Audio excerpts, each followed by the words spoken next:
If you are waiting to feel motivated before you start training, before you start eating healthy, before you invest and show up for yourself, you are fighting a losing battle. Yes, motivation is important. Yes, it is essential. But motivation alone cannot carry you through a transformation. Welcome back, everybody, to Fierce Potential. Today, we're going to discuss the role of motivation. How can we stay motivated on this health and fitness journey when there are going to be ups and downs, that we are going to struggle, we are going to get moments where we're not going to feel motivated. So what are some key strategies and information and understandings about motivation that we need so that we can sustain change and be able to finally achieve those goals that we desire?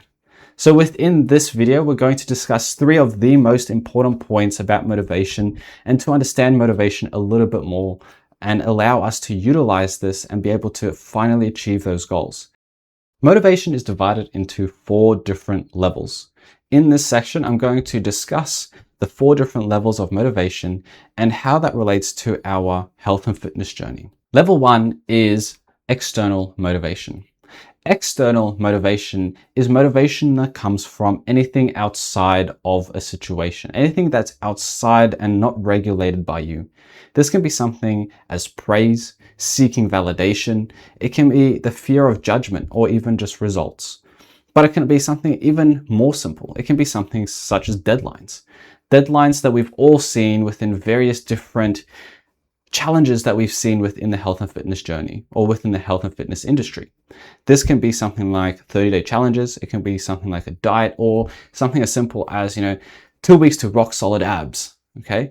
These create deadlines for us to expect results. This is an effective way for us to establish short-term motivation to be like, okay, I'm going to commit to these 30 days and be able to achieve this result. But unfortunately, it is very, very fragile. Very, very fragile in terms of the outcome of that deadline, but also extremely fragile for us to be able to sustain and produce long-term motivation. For us to be able to achieve our health and fitness goals, we're going to have a stronger foundation. Number 2 is internal motivation. Internal motivation is a lot more stable foundation that we can utilize for our health and fitness journey and how we can base our motivation on that. Specifically looking at sources that come from an internal source. It comes from yourself. This can be something as simple as personal standards that you have for yourself, personal standards that you have within your relationship, personal standards that you have to be able to commit to you and invest in yourself. 2, it can be things as simple as the meaning that you associate with training. What meaning do you have behind training? Maybe you're aspiring for growth. Maybe you're trying to improve yourself. Number 4, it can be something as simple as, does it align with the identity of who you are? Because us as human beings, we will do anything that aligns with our identity or to do things in a particular way on how we see ourselves. And in doing so, this allows us to create a much more stable foundation for us to be able to achieve our health and fitness goals. However, this is not perfect. This is not perfect. It can fluctuate. And in those fluctuations, we need to go and understand a little bit deeper in terms of motivation to understand that there are higher levels of motivation and things that we can combine things with so that we can create a much more stable foundation to combat that fluctuations within this internal motivation. The 3rd level of motivation is performance-based motivation. Performance-based motivation differs from external-based of motivation that I was talking beforehand about results, where you want to look and feel good. But this one is more so to do with your performance and outcome. You're training for a specific reason. When we're looking at types of examples, we're looking at things like I'm training to lose 10 kilograms. I'm training to be able to run 5 kilometers. I'm training because I want to go and be stronger. Okay, so this allows us to have a specific goal and purpose for why we are training. But there's 3 different things that can affect this motivation. Number 1 is once the goal is achieved, the problem with that is that you ask yourself, now what? Okay, I've lost the 10 kilos. Where do I go from now? Oh, I've joined the fun run. Well, what do I do now? What's the next source of motivation? So you're jumping from motivation to motivation to motivation. And if you don't have it, motivation drops. The thing that happens next is number 2, which is the most common, is that sometimes progress stalls. Sometimes you get a plateau within your performance and then you don't know what to do. You don't know where you're going wrong, but you've invested so much time, but you don't see the results. Then what? motivation drops. But the thing that is discussed the least is number 3. Number 3 relates to that sometimes you don't know exactly what you're looking at in terms of the information. Sometimes you're looking at a result, whether you're looking at weight, whether you're looking at performance, maybe you're looking at the wrong information. Maybe you're looking at the information, but you don't know what it's telling you. So this is where we need to address the point that we need to be able to learn throughout this journey. Like I said in my previous video, is that we need to be able to learn and commit to learning so that we know exactly what that information is telling us and where to go find the right information to be able to interpret what we're doing so we're looking at the right things. Like for instance, if we're looking at losing weight, what are we going to look at? We're going to look at the weight as the scales. We're going to look at bioelectrical impedance. Or we're going to be looking at DEXA scanning. Which one is going to be the best thing for you to be able to track body composition? If you know, type your answer in the comments below. But in saying this drives the point. If you do not know, we need to be able to understand the principle of knowing what we're looking at and be able to extrapolate that information and be able to see, okay, am I achieving my goal? Yes or no. The 4th level of motivation is the identity-based motivation. Now, this motivation is the highest and most stable level of motivation that we are striving to achieve, because this creates a solid foundation for us to be able to achieve our health and fitness goals, whether we have motivation or not. The reason being is because we are shifting from someone that needs to go to the gym to someone that wants to go to the gym. It's a very, very simple shift of perspective and identity. But as I said at the beginning of the video, is that we would do anything that conforms with our identity. And if we see ourselves as a motivated individual, as a person that trains, a person that invests in themselves, a person that commits to the health and fitness journey, this is what we will do. And this is where we start to formulate the strongest basis of not just being motivated and going up and down with the cycle and situations of fluctuating motivations, but we start to produce consistency.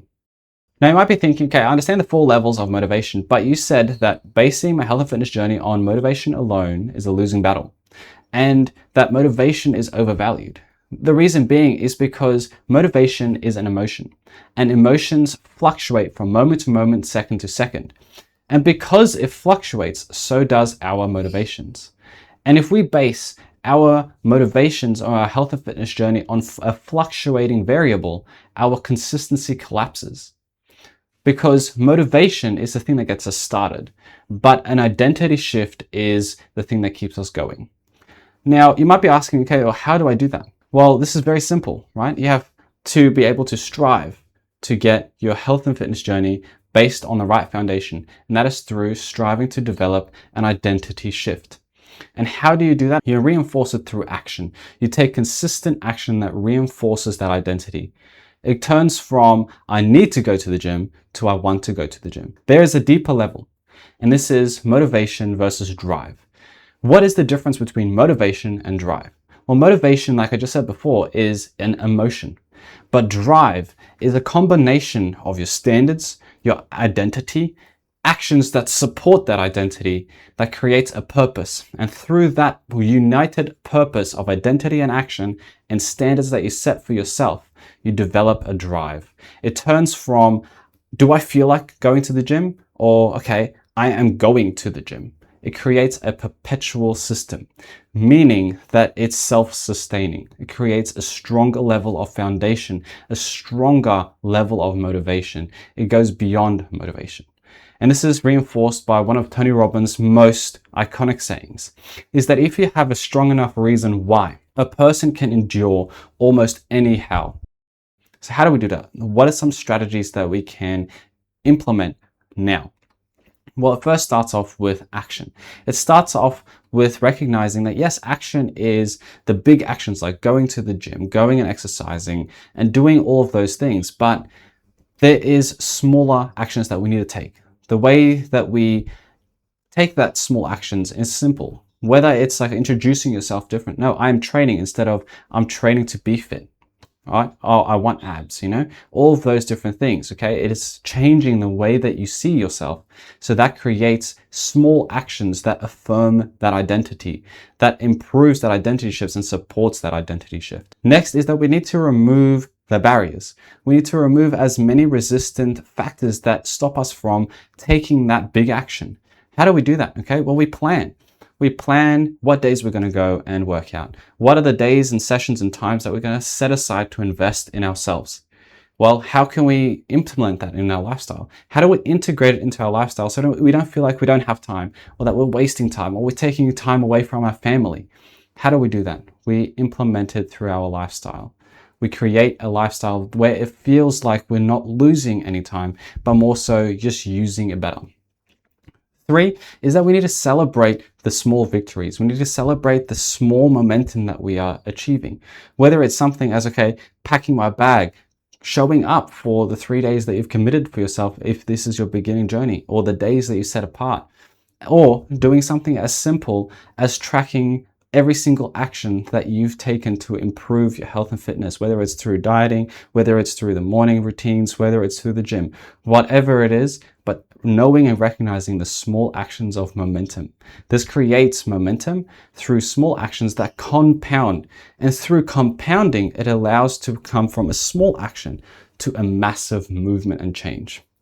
Now, number 3 is something very, very important. We need to go and reflect. We need to go and do some introspection. We need to go and look in ourselves and strengthen the reason why. Why are we doing this? Are we just doing this for abs? Are we just doing it to look good? No, that's very superficial. What are we doing it for? What is the deeper reason? Is it that you want to be better within your relationship? You want to set higher standards for yourself. So you want to be able to engage and support your children throughout your health and family. What is the big reason why? Once we strengthen that, that again takes more action and creates more momentum for you to be able to create and improve that identity shift. And lastly, one of the best things that I can recommend is getting an accountability partner, creating a sense of social networking. This can be through something as simple as a partner, it can be a family member, it can be a friend, it can be even something like a cycling group or a park run or whatever it may be. But having someone that is also keeping you accountable to keep you showing up and to keep you guys both collectively engaged with one another in this health and fitness journey is one of the best strategies that you can utilize to support your health and fitness journey. So I've covered quite a lot, so I just want to make a summary. That we understand that there's 4 levels of motivation and that they each play a specific role within a health and fitness journey, and that we can utilize them to allow us to start. But we need to move past that. We need to be able to create a drive through an identity shift and taking action to be able to reaffirm and create and support that new identity.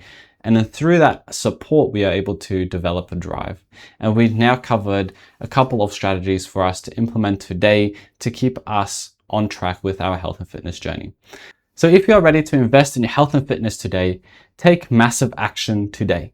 Take massive action right now, because as Tony Robbins says, is now a good time? Now is the only time for us to take action. So take these strategies, utilize them, implement them, start small, use motivation to start, and commit to yourself on this health and fitness journey. And as you learn, as you progress, move to higher levels of motivation, because that way we produce the best foundation for us to sustain our health and fitness journey and be able to not only get the results we want today, but sustain them for a lifetime. If you like this video, like it, share it with someone that will benefit from these strategies. But if you are ready to take full control of your health and fitness journey and kickstart and empower yourself to be able to start your health and fitness journey the best way you can, and to learn more about these strategies, join my free webinar on the 12th of March that is all about how to build your dream body with confidence, without starving yourself, without overtraining, and without falling for the industry shortcuts that keep you confused. I hope that you guys have enjoyed this video. Like and share this as well, and I hope I see you guys in the free webinar on the 12th of March.